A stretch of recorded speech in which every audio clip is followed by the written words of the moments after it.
Hey, hello, leaders. This is Paul Grau Jr., and welcome back to Run to Your Leadership Challenges. So, today I want to talk about how high performing leaders do some very unnatural things. And what I'm talking about specifically is they are unselfish. They think of others before they think of themselves. Now, we've all heard of this as being a servant leader, right? Putting other people's needs in front of our own or ahead of our own, taking care of them before we take care of ourselves. And this isn't really, this is like this, but it's something different.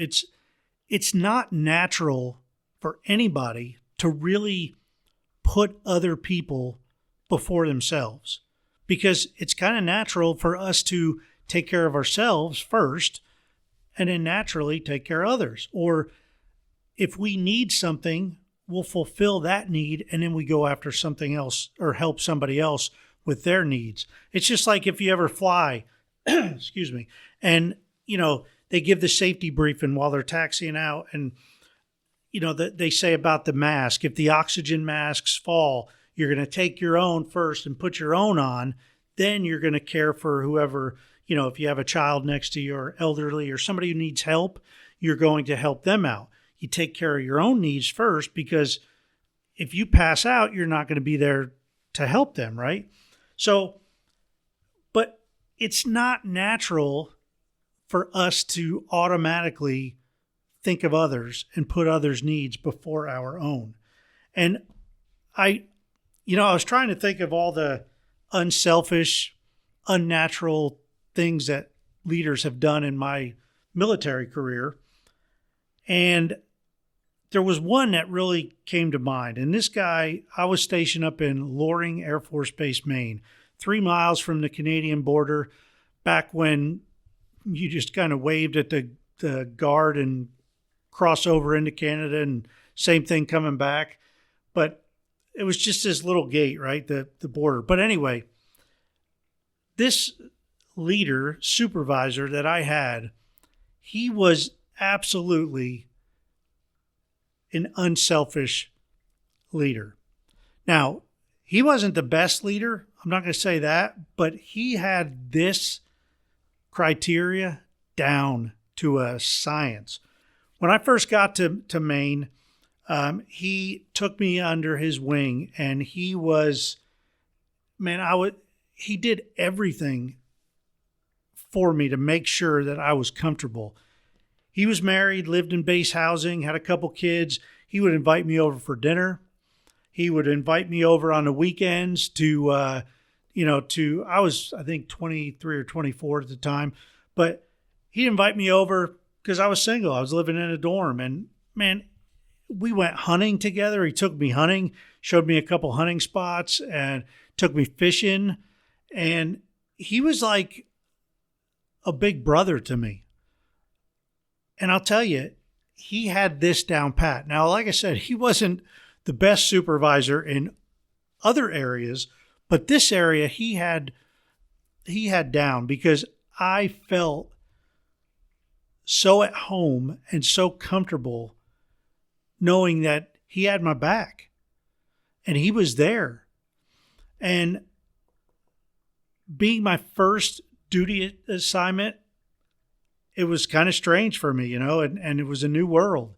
And he made sure that I was comfortable. So what are you doing for the people that work for you or who are on your team?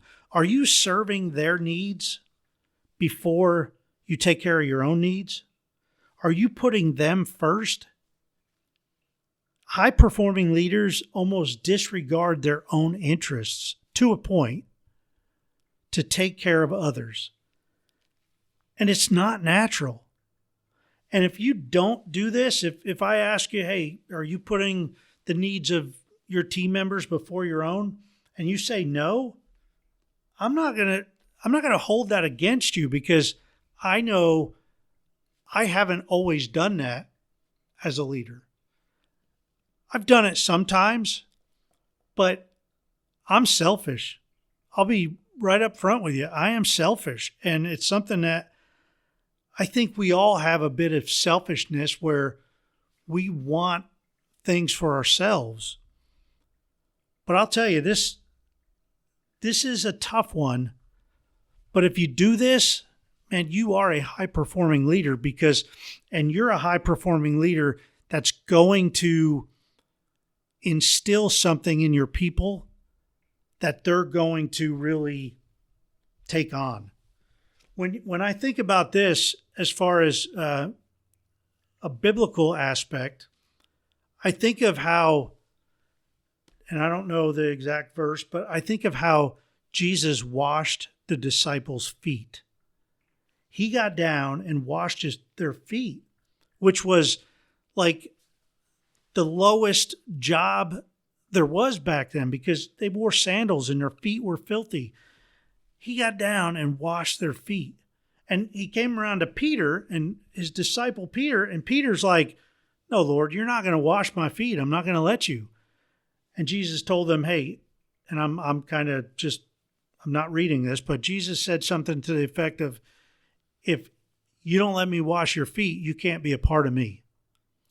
And then Peter said, "Well, in that case, don't only wash my feet, wash my entire body," because he was all in. But that is servant leadership at its best. There was also a part where, and I don't know the exact verse, but it was where Jesus told them to basically, that they had to put their own needs. I think it was in Luke chapter 9. I'm looking for it here. Here it is. Luke 9:23. And it's the ESV version, but Jesus said, "If anyone would come after me, let him deny himself and take up his cross daily to follow me. For whoever would save his life will lose it, but whoever loses his life for my sake will save it." Now, again, Jesus is telling them, put your own needs on the back burner, because this is not a place for selfish people to come. You're going to be around me, you're going to be serving others, and you're going to be putting them and their needs first. So I'm going to stop right there, but just think about this.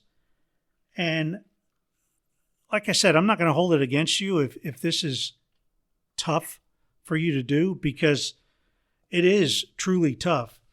Now, one thing on the disc, on the behavioral styles, I believe the S behavioral style feels most natural being a servant leader, because it's natural for them to put the needs of others first. So if you have any S behavioral style from the disc, if you're primarily an S or a CS or IS, you probably find this very easy to do because it's in your wiring. I'm an ID, an IDC, and my S is low, so this is not natural for me at all. But I know that I have to do it at times, so I can do it. It's a choice that we all make. High-performing leaders, well, they put their people first. Hey, that's it for today. Come on back tomorrow, and we'll have a brand new topic. Hope you have a great rest of your day. And until tomorrow, run to your challenges. We'll see you.